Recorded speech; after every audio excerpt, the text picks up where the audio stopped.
أعوذ بالله من الشيطان الرجيم. Do not join those sects. Don't join Tabligh. Don't join the Khawarij. Don't join Ihya Turath. Don't join any of these groups. Don't join this Zakir Naik sect. Now this is the big thing, right? That they've banned him. So what? What's that got to do with me? Alhamdulillah, they banned him. This man who's calling the people to misguidance, so Bangladesh now stopped his channel. Alhamdulillah. Good for Bangladesh. Alhamdulillah. All the other nations should ban him also. Because this man is a caller to the gates of Jahannam, Zakir Naik.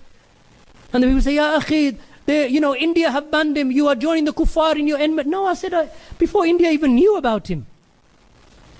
This man was misguided and we warned against him. It's got nothing to do with the Indian government. Just because they dislike him, now I should love him.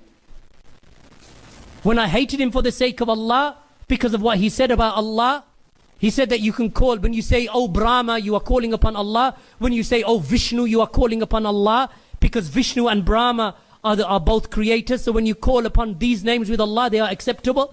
And he said, Ya Akhi, have you spoken? Yes, I've spoken to him before you asked me that question. And I've met him, yes. And I've given him dawah face to face. And yes, I have advised him. And yes, I did give him. In fact, he bought books from our books. I said, read these books. Study them. And go and meet the scholars. And he never did it. And that was over 12, maybe 10, 12 years ago. Why should I defend him? What methodology are we on?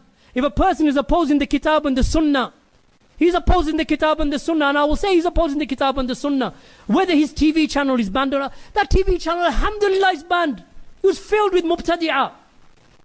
Callers to the gates of Jahannam, and he was promoting them across the earth. I was on an airline and he was on the airline screen. What? I'm supposed to say, okay, now, just because they've banned him, I should work to now let him go and broadcast again that misguidance? The man is misguided. He's not upon the madhab of the Salaf by his own admission. By his own admission, he said, I don't want to be with you Salafis. I'm not. No. Khalas, that's like saying I don't want to be Sunni. He said, which Salafi do you want me to be? Madkhali Salafi? Who would say that, ya Ikhwan?